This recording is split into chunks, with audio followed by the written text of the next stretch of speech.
I'll take your time for it. We apologize.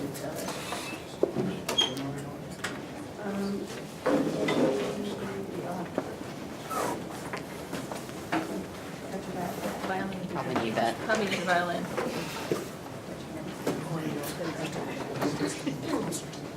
Thank you.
go by William, not Willie, not Bill, none of that stuff. Okay, great, William. So this is a big piece, huge piece.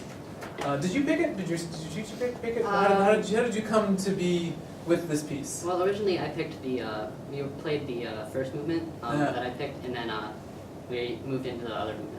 So you've completed first movement, you've done second movement, I haven't done second or third. We just moved to fourth. Oh, gotcha. Okay, all right. Are you planning on like taking on everything in this movement? In this movement? Well, of this piece. In the piece? Yeah. Maybe we're thinking of doing 5 next. Cool. Oh, yeah. That would be really, really fun. Okay, we have like 4 things. There's a dry erase board. That's great. Okay, so first thing, when we see this, what's that called? That's all. Very good, excellent. So when we see this is what we do. Kind of a bullet crescendo. You know what that means, what that indicates that the problem is? Yeah, I'm getting loud too fast. Right. So this is totally human nature because like we see, ooh, exciting, this gets louder, I want to get louder now. It's human nature. We want what we want now. What I'm suggesting is a little bit more of this. Okay, so I want you to delay that crescendo until like the very last minute, and then we're gonna execute the 80-20 rule. In 80% or in 20% of the note, right here, okay, you're gonna be giving 80% of the crescendo. So that swell is like huge. Right now, in 80% of the space, you're giving, you understand the problem with the ratio. Okay, and this happens in full ensemble as it does in solos all the time. I'm saying that's human nature number 2, fight the power and be number 3. Okay, that was the first thing. 2, when you get to these really high notes, it is again human nature to want to shrink a little bit away from them. I say, go for them. You really just got to go for them. And if they're wrong, it's okay. At least they'll be supported with an awesome, beautiful, warm tone from that right hand. Okay? Okay, that was 2. 3, do you have who do you chase? Who are you chasing? Like, who have you listened to play this piece? Have you listened to people play this piece? I listened to Anna Myers play it. Okay. And can't remember the other people. Okay, all right, but you have in your mind who you want to imitate. Or not imitate, celebrate, maybe. Borrow a couple of the words from their musical language in. And then, of course, you make it your own.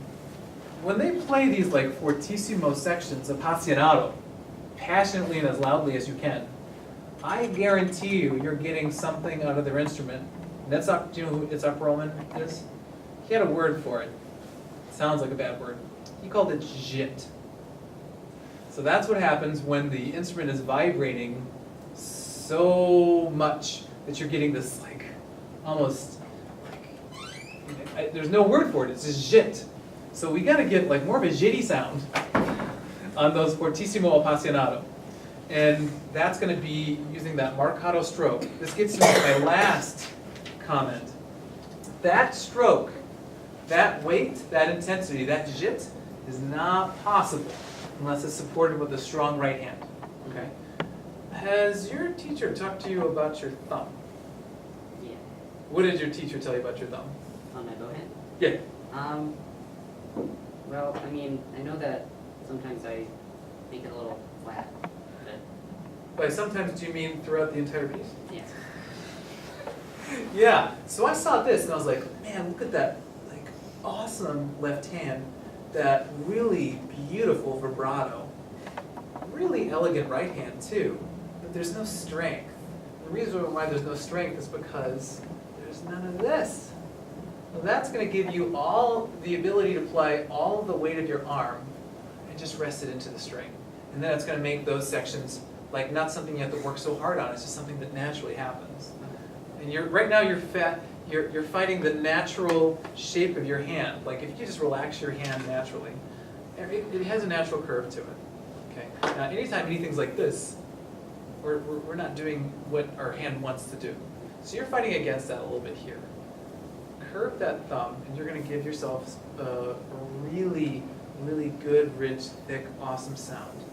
And the same thing that I said to Susie about playing in front of the mirror. The mirror doesn't lie.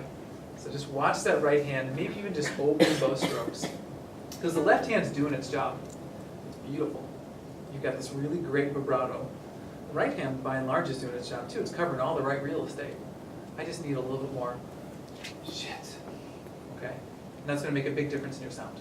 So, okay? That's it. Thanks.